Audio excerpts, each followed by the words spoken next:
They say the walls of Babylon heard things no mortal soul should ever hear, not the drunken laughter of kings, nor the chants of slaves, but the quiet, bone-deep sobbing of boys young, untouched, chosen not for their strength, but for the softness of their flesh and the purity of their breath. The Temple of Marduk, towering above the city like a colossus of stone and gold, was not merely a place of worship. Beneath its sacred floors, where only the priests of the highest order dared to descend, the rites that bound heaven to earth were enacted. But what they offered the gods was not wine, nor incense, nor flame. It was innocence taken in silence, sealed in stone, and buried beneath the chants of eternity.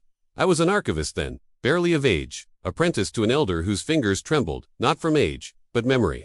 He never spoke of the crypts beneath the temple, but once, one dreadful evening, after too much palm wine and the death of a child he had fathered in secret, he handed me a scroll wrapped in goat hide. "Read this only when you no longer wish to sleep in peace," he whispered. The words within spoke, not of gods, but of shadows. Of a rite called Nam Teru's embrace, a practice whispered of among broken slaves and old nurses with missing teeth. The embrace was a ritual reserved for the first full moon of spring, when the Euphrates flooded and the city bloomed with life. The priests would gather in the inner sanctum, where walls were painted not with pigment, but with crushed bones mixed into lime. There, under the gaze of Marduk's statue, they summoned forth a silence so thick, even the birds outside forgot to sing. Into this silence was led a boy, never older than 13, chosen for his symmetry, his voice like reed flutes, and the proof of his untouched body, certified by 3 different priests. They called him Ilunapi, the seed of the divine. He was not told what would happen. No one ever was. For the gods, they said, demanded ignorance. The ritual began with cleansing olive oil heated until it hissed, poured slowly over his skin, while hymns in Sumerian were whispered into his ears. Not shouted, whispered, always in a tongue, dead even, in their time, as if the dead gods understood only the dead language. Then came the bleeding, not from wounds of war, nor punishment, but deliberate incisions, thin, ceremonial cuts along the ribs and thighs. Blood collected in onyx bowls and mixed with crushed lapis lazuli. They said it made the blood more visible to the stars. What followed defies reason, but the scroll described it in detail, with the cold precision of a scribe who had seen it more than once. The boy would be lifted, his feet never again touching Babylonian stone, held above a slab carved with ancient spirals, his breath measured by the movement of incense smoke above his lips. If he screamed, the rite was considered void, and the boy was thrown into the river bound in linen, nameless forever. But if he endured, if he wept without sound, and trembled without resisting, then and only then did the true act begin. The priests would chant the names of the empty ones, spirits older than Babylon, older than Sumer, whose hunger was never sated. And while the chants grew louder, each syllable a shard of glass in the mind, the boy's shadow would begin to twist. Not his body, his shadow.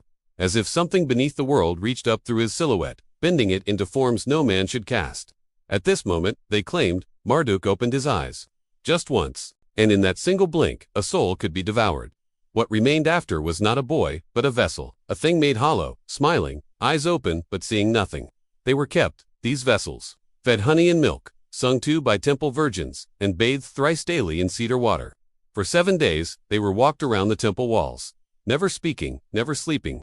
Their silence was sacred. On the 8th night, each was led to the top of the ziggurat. There, one final act, a kiss from the high priest, lips blackened with soot and goat's blood, followed by the drawing of a blade shaped like the crescent moon. The cut was swift, but not merciful. The body was not buried. It was ground into ash and mixed with mortar, used to repair the cracked walls of the inner sanctum. And thus, it was said, the gods were pleased. Their hunger kept at bay for another season. I once asked my master why no one spoke of it. He looked at me, eyes full of oceans I dared not cross. Because, child, he said, if the gods truly did not want it, they would have stopped it. But the stars kept rising. The rains came. The harvest grew. Babylon thrived. So we turned our heads and called it divine. I burned the scroll the night he died. But the ash, like the blood in those black bowls, refused to be swept away. The vessels were gone, yes, but their presence remained. In the narrow alleys behind the fish markets, whispers lingered. Children born with cloudy eyes were said to be touched by the embrace. Women who gave birth too early, whose babies never cried, swore they saw their infants smiling just like the hollow boys of Marduk's altar. And though the priests denied any corruption, there were servants who swore by fire that each vessel, before his final ascent to the ziggurat, would try just once to flee. They all failed. The temple dogs, starved and trained to silence, would sniff them out like shadows unmoored. One boy, barely 10, escaped the sanctum and ran through the garden of Ishtar. A gardener found him curled behind a bush of myrrh, muttering to himself, his nails clawed to the bone, and eyes crusted in dried blood. When the priest arrived to retrieve him, the boy began to scream, not in fear, but in prayer. "Don't let them take my mouth," he cried. "Not the mouth, I still have my voice." They took him anyway. Days later, the bush where he hid withered to ash, though no fire had touched it. No gardener ever tended it again. I tell you this because I must, because history does not record such things, and yet they stain the stones we walk on.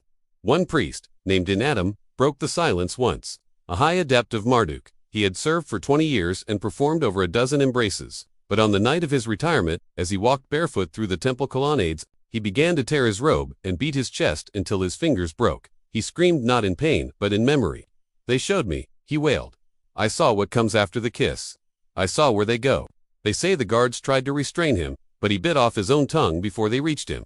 Even then, his body continued to convulse, as if something beneath his skin tried to crawl out. He died 2 days later, blind and foaming. The priests called it divine madness. I call it conscience. But what no one dared speak of, what even I, with all my scrolls and secrets, barely understood, was the asterisk room of binding. It existed far below the temple, beyond the catacombs where noble bones were stored. Only priests of the black cord were allowed to enter, and even they emerged, pale, shaking, often vomiting black bile.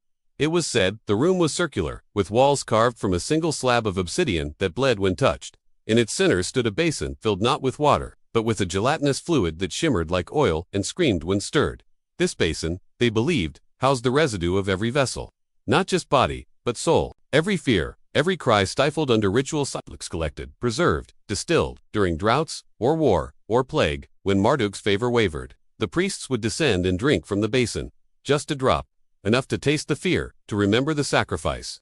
Then, covered in white ash, they would ascend to the temple roof and howl like wolves until blood trickled from their ears. Babylon would recover. Always that was the deal. But there was one priest who refused. His name was Shamshu, a boy once offered as a vessel himself, but spared due to a mark on his thigh, deemed imperfect. The priests adopted him instead, raised him in shadows, taught him the sacred language of the inner texts. But Shamshu remembered. He remembered the oil, the cuts, the silence, and though he never spoke of it, his eyes were those of someone who had heard the gods speak and did not like what they said. When he came of age, Shamshu was chosen to lead the embrace for the spring rite. The boy brought forth that year was exquisite, flawless, golden-skinned, a voice like rainfall on copper. The ritual began, as always. But as the chants reached their crescendo, Shamshu paused. The priests froze, their voices caught mid-breath. For the first time in recorded rite, the silence was broken not by the vessel, but by the master. "No more," Shamshu said. "We feed gods that do not speak. We offer innocence to stone mouths, and receive only plague in return. I will not murder beauty for silence." He lifted the boy in his arms, and walked, not fled through the sanctum, past the guards, out into the open square. Crowds gathered, confused, expecting spectacle. Instead, they saw a priest in full regalia, robes soaked in oil and blood, carrying a trembling child like a lamb spared from slaughter. They say the sky darkened, not with clouds, but with birds. Thousands of them, black and silent, circling the temple spire like vultures that had lost their prey. Shamshu looked to the heavens and spat on the steps of Marduk. "Let him take me instead," he shouted, and the ground trembled. The tremor was not an earthquake. Not in the way the scribes would record. It was as though something deep within the stone, older than clay tablets, older than language, had stirred from slumber. The birds vanished. The sun blinked, and then, silence. Not the ritual silence of the embrace, but a void, thick and absolute. Time ceased to flow. The onlookers in the square stood paralyzed, as if frozen between two heartbeats. Only Shamshu moved. Only Shamshu breathed. He placed the boy down gently upon the temple steps, kissed his brow, and turned to face the colossal gates of Marduk's sanctum. "You want flesh?" he muttered, his voice low, hoarse, cracking under a weight no man should bear. "Then take mine, but I go willingly, and I bring truth, not fear." The gates opened, not pushed, not pulled. They sighed open like ancient lungs exhaling rot. Inside, the priests stood waiting, eyes wide, robes trembling, as if touched by invisible wind. None stopped him, none dared. The high priest, a creature with skin so pale it seemed carved from alabaster, simply gestured toward the altar and whispered, "You know what must be done." But Shamshu shook his head. No more rites, no more symbols, only blood. And with that, he climbed the dais, stood where the vessels once lay, and took the ritual blade from its obsidian sheath. The boy he saved had followed silent, barefoot, trembling. He watched as Shamshu raised the blade, not over his own heart, but over his eyes. "The gods see too much," he said. "Let them see no more." And with one motion, he plunged the blade into his skull, through the socket, into the mind. But he did not fall. He did not scream. He stood witching, bleeding black ichor, not red and, From his open wound, something emerged. It was not flesh, it was not spirit, it was memory. The room darkened as a wind rose from nowhere, and the priests began to weep. Not from grief, from recognition. They saw each of them, the faces of every vessel they had ever touched. Boys with no names, boys whose mouths were sown with silence, whose blood watered the mortar of Babylon. Their cries filled the chamber like a flood of ghosts. One priest collapsed. Another tore out his own fingernails. A third began to convulse, mouth wide open in a scream he could not voice. The high priest knelt, eyes bleeding, and begged, "Forgive us. We only followed the stars." But the stars did not answer. Only Shamshu stood, blind but seeing. "There is no forgiveness," he whispered, "only truth." Then he walked to the room of binding. The basin there hissed as he approached, its surface rippling with recognition. He reached into it not gently, not hesitantly in. From its depths, he drew not a relic, but a form. A shadow shaped like a boy, eyes stitched shut, mouth gaping with no tongue inside. "You live in here," he told the form. "All of you do." The shadows multiplied. 1 became 3, 3 became 10, 10 became 1,000, and soon the entire chamber was filled with flickering silhouettes, boys forgotten, erased, devoured. They moved not with hate, but with hunger, not for flesh, for remembrance. One by one, they drifted through the walls of the sanctum, passing through stone as if it were vapor, spreading into the city like smoke through a broken jar. That night, Babylon did not sleep. Every mother felt the cold breath of a child she had never birthed. Every father heard footsteps in rooms long empty, and the priests, those who still lived, begged to forget. But memory, once unleashed, does not forgive. It grows roots. In the weeks that followed, statues of Marduk began to crumble. The great ziggurat cracked from within, as if something inside was clawing to escape. The Euphrates changed color, turning gray, like ash in water. Livestock birthed twins with fused faces. And always, always, the laughter of children echoed through corridors where no children lived. As for Shamshu, his body was never found. Some say he became a god, a new deity, born not of conquest or command, but rebellion. Others say he still walks the ruins of the temple, eyes hollow, searching for more truths to drag into the light. But the boy he saved, that boy lived, grew, and became a man with a tongue sharpened by silence. He never entered the priesthood, never married, never forgot. It was he who wrote the scroll I found years later, wrapped in goat hide, hidden beneath a floorboard in the old library. His final words etched into the parchment read, "The gods demand what we give them, but it is we who choose what to offer. Let us offer no more children. Let us offer the truth." And when I finished reading, I wept, for I too had once watched the rituals. I too had turned my eyes away. But now, I could no longer sleep. Years passed, and Babylon fell not by war, not by fire, but by erosion of the soul. No enemy breached its gates. No army laid siege. It was the people who walked away. One by one, they abandoned the ziggurats, the temples, the markets. They stopped praying, stopped chanting. The incense no longer rose. The bells of the morning rites rang for no one. The high priests, once draped in silken glory, became madmen wandering the gardens, whispering to birds that no longer sang. And the temple, the heart of it all, was left to rot, its stones blackened, not by soot, but by memory.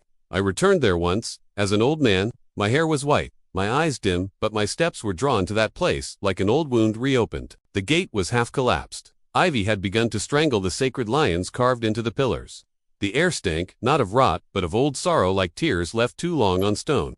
Inside, the room of binding was gone, caved in, or perhaps devoured. But in its place, I found something else. Not a relic, not a ruin, but a child. A boy no older than 10, standing barefoot on the broken tiles, humming a tune I had never heard but somehow knew. His eyes were clouded, as if blind. But he turned toward me and smiled. Not a cruel smile, not a vacant one, a smile that held the weight of centuries. "You remember," he said. I nodded. He took my hand and placed it against the wall. The stone was warm, pulsing, as if still alive. Beneath my palm, I felt them, all of them, the forgotten. Not as echoes, but as presence. Whole, awake. "They are not angry," the boy whispered. "They just want to be known." I wept again. Not from grief this time, but from guilt. Guilt that I had taken so long to return. That I had waited for history to forget them before daring to remember. That night, I made a vow. Not to a god, not to a temple, but to truth. I began to write. Not on scrolls of goat hide, but on walls, on stones, on sand. I carved their names, one by one, using the blunt edge of memory. And when my hands bled, I dipped my finger into the wound and wrote still more. People began to gather. Travelers, orphans, broken men, and widows. They came not for answers, but for stories, and I gave them stories. I told them of Shamshu, of the Shadow Boys, of the silence that once ruled the greatest city on earth, and they listened. They wept. And then they too began to write. The walls filled with names. not just of those lost in the embrace, but of all forgotten children across time, those erased by priests, by kings, by fathers and mothers who feared imperfection. The temple became not a place of worship, but a mausoleum of memory. The boy, the one who found me, never aged. He would vanish for days, then return, always barefoot, always humming. One day, he handed me a shard of obsidian smooth, black, humming faintly when held to the ear. For the last one, he said, for you. I understood. When the final name had been written, when no child remained unspoken for, I would join them not in ritual, not in sacrifice, but in remembrance. The priests are gone now, their bones buried under weeds, their scrolls eaten by rats and time. No one chants in Sumerian anymore. The gods are silent. But the names remain. They are carved into stone, into skin, into breath. They pass from mouth to mouth like lullabies in the dark. You have heard them now, you have carried them into your ears, into your thoughts. And in doing so, you have become part of the reckoning. You may not believe in Babylon, or in boys with sewn mouths and twisted shadows. But somewhere in your bones, in that quiet marrow that feels before it thinks, you know the truth. That we have always offered the innocent to powers we do not understand. That silence is not sacred, it is complicit. And that somewhere, still, a boy waits to be remembered. If you find him sitting on temple steps, humming a song no one taught him asked his name, speak it aloud, write it. For in that moment, you do not just break a curse, you undo a history. Not with blood, but with voice. And perhaps, in that final breath of truth, the gods themselves might learn to weep.